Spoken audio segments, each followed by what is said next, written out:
கோவையில் தற்போதைய கள நிலவரத்தை தர காத்திருக்கிறார் எமது செய்தியாளர் ஹரிதாஸ். ஹரிதாஸ், கோவையில் அனைத்து பேருந்துகளும் வழக்கம் போல இயக்கப்படுகிறதா? தற்பொழுதுள்ள கள நிலவரம் என்ன? அது குறித்து பதிவு செய்யுங்க. காவிரி நதிநீர் மேலாண்மை வாரியம் அமைக்க வலியுறுத்தி தமிழகம் முழுவதும் விவசாயிகள் சங்கத்தினர் பல்வேறு போராட்டங்களை நடத்தி வந்த நிலையில் உச்சநீதிமன்ற தீர்ப்பை மத்திய அரசு நிறைவேற்றவில்லை. இதனையடுத்து தமிழகத்தில் உள்ள எதிர்க்கட்சிகள் மற்றும் அதன் கூட்டணி கட்சிகள் போன்ற பல கட்சிகள் ஒன்றிணைந்து பல்வேறு போராட்டங்களை கடந்த சில நாட்களாகவே தொடர்ந்து நடத்தி வருகின்றன.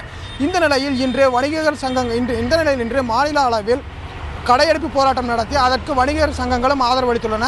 தற்போது அரசு போக்குவரத்து கழக தொழிற்சங்கங்கள் 10க்கும் மேற்பட்ட தொழிற்சங்கங்கள் தங்களது ஆதரவை அளித்து பேருந்துகளை இயக்க மாட்டோம் என்று கூறி வேலைநிறுத்த போராட்டத்தில் ஈடுபடுகின்றன. இந்த நிலையில் கோவையை பொறுத்தவரை பல்வேறு இடங்களில் வழக்கம் போலவே பேருந்துகள் இயக்கப்பட்டு வருகின்றன. ஆனாலும் இருந்தபோதும் பொதுமக்கள் அச்சத்தின் காரணமாக வேலைக்கு செல்வதை தவிர்த்து வருகின்றனர். இதனால் வழக்கமாக காலை நேரத்தில் பேருந்துகளில் அதிக அளவில் கூட்டம் வந்து கொண்டே இருக்கும். ஆனால் இன்று பொறுத்தவரை பேருந்துகளில் கூட்டம் குறைவாகவே காணப்படுகிறது. இதற்கு என்ன காரணம் என்றால் பொதுமக்களும் இந்த வேலைநிறுத்த போராட்டத்திற்கு ஆதரவு அளித்துள்ளதாகவே தெரிகிறது.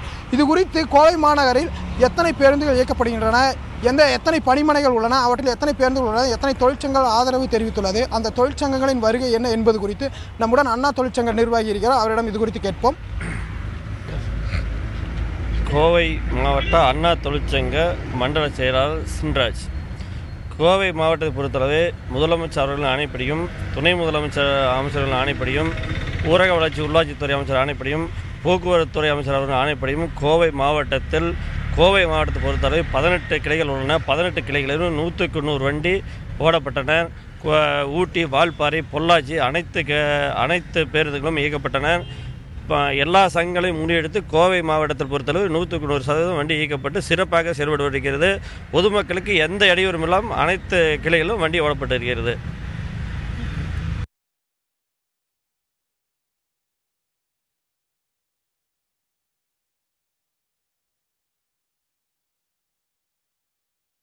காவிரி மேலாண்மை வாரியம் அமைக்க வலியுறுத்தி எதிர்க்கட்சிகள் மற்றும் திமுக விவசாய சங்கங்கள் மற்றும் 10க்கும் மேற்பட்ட தொழிற்சங்கங்கள் இன்று முழு அடைப்பு போராட்டத்தினை அறிவித்துள்ளன. இது குறித்து கூடுதல் விவரங்களையும் கள தகவல்களையும் செய்தியாளர்கள் பதிவு செய்ததை பார்த்தோம். கர்நாடகா செல்லும் அரசு பேருந்துகள் அனைத்தும் ஓசூரில் நிறுத்தி வைக்கப்பட்டுள்ளதாக கூறுகிறார் எமது செய்தியாளர் ஜெசுராஜ். வணக்கம் ஜெசுராஜ். ஓசூரில் அனைத்து பேருந்துகளும் நிறுத்தி வைக்கப்பட்டுள்ளதா? தனியார் பேருந்துகள் இயக்கம் எப்படி இருக்கிறது? அது குறித்த கூடுதல் விவரங்களை சொல்லுங்க.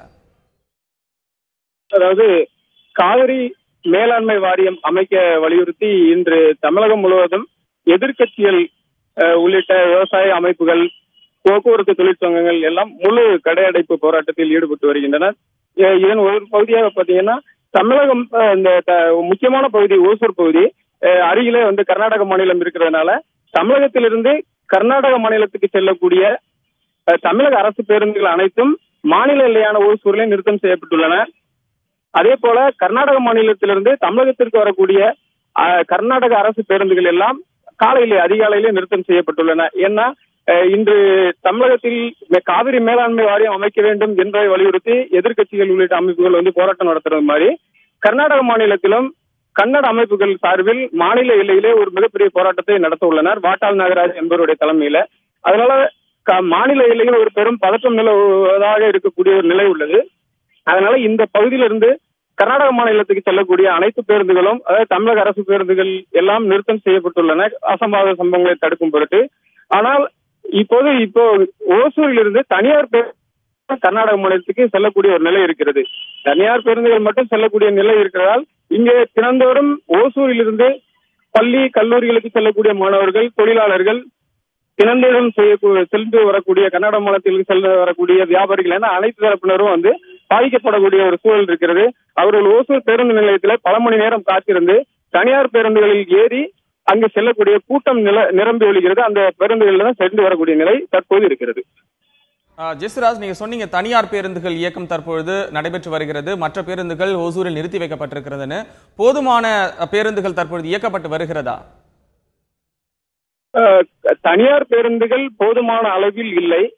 ஒரு குறிப்பிட்ட அளவில் தான் பேருந்துகள், தனியார் பேருந்துகள் மட்டும் ஓடுகிறது. அதற்கு ஈடாக தமிழக அரசு பேருந்துகளும் கர்நாடக அரசு பேருந்துகளும் இந்த ஓசூர் பகுதிக்கு வந்து சென்றால் மட்டுமே இந்த பயணிகளுக்கு உதவியாக இருக்கும். ஆனால் அது தற்போது இல்லை. தனியார் பேருந்துகளில் ஏற முயற்சிப்பவர்கள் எல்லாம் இப்ப போக முடியாது அப்படின்னு சொல்லி ஒசூர் பேருந்து நிலையத்திலே காத்திருக்கக்கூடிய ஒரு நிலைதான் இருக்கிறது.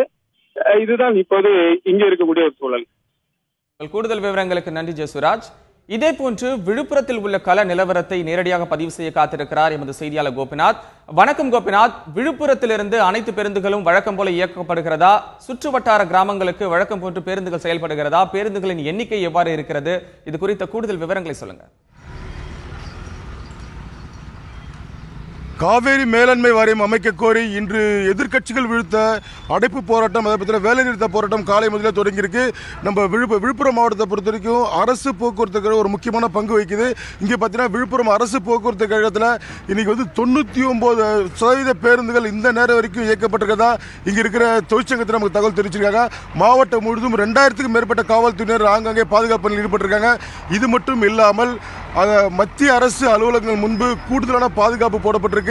இதே போல மாவட்டம் முழுவதும் இயக்கப்படுகிற அரசு பேருந்துகளுக்கு தேசிய நெடுஞ்சாலைகளில் எந்தவித பாதிப்பும் ஏற்படாத அளவுக்கு கூடுதலான நெடுஞ்சாலை போக்குவரத்து காவல்துறையினர் கூடுதலாக விரிவான பாதுகாப்பு ஏற்படுத்தியிருக்காங்க. இன்று கடைகள் பார்த்தீங்கன்னா காலை முதலே திறக்க வேண்டிய சுமார் 80% கடைகள் அடைக்கப்பட்டிருக்கு. நம்மளுடைய போக்குவரத்து இயக்கம் எந்த அளவுக்கு இருக்கின்றத அண்ணா தொழிற்சங்கத்தை சேர்ந்த செயலாளர் முத்துராமன் மட்டும் இருக்கார், அவர்கிட்ட கேட்டு தெரிஞ்சுக்கலாம். அதை பார்த்தீங்கன்னா சார், இப்போ போக்குவரத்து கழகங்களை பார்த்து பொதுமக்கள் பாதிக்காத அளவுக்கு என்ன நடவடிக்கை மேற்கொண்டிருக்கீங்க? 100% பொதுமக்கள் பாதிக்காத அளவுக்கு பயணிகள் செலவுடைய அளவுக்கு இப்போ பேருந்துகள் இயக்கப்பட்டிருக்குன்னா நகரவள பேருந்தும் புறநகர் பேருந்தும் அனைத்தும் இயக்கப்படுகிறது. இனிவரும் நேரங்களிலும் அனைத்து பேருந்தும் சரியாக இயக்கப்படும் என்பதை தெரிவித்துக் கொள்கிறேன். சார், இவங்களை பொறுத்த வரைக்கும் பார்த்தீங்கன்னா கிராமப்புற பேருந்துகள் முக்கியமாக பார்த்தீங்கன்னா சென்னை மற்ற மாவட்டங்களுக்கு செல்வது இல்லாமல் கிராமப்புற பேருந்துகள் முற்றிலுமாக இது வரைக்கும் சரியான நேரத்தில் இயக்கப்பட்டதாக ஒரு தகவல் தெரிவிச்சிருக்காரு. நாம் பார்த்த வரைக்கும் காலை நிலவரப்படி வெளியில் வேலைக்கு செல்கிற மக்கள் 99% இது வரைக்கும் பேருந்துகள் இயக்கப்பட்டதை நம்ம நேரடியாக பார்த்துட்டு இருக்கோம். கூடுதல் தகவலுக்கு நன்றி கோபிநாத்.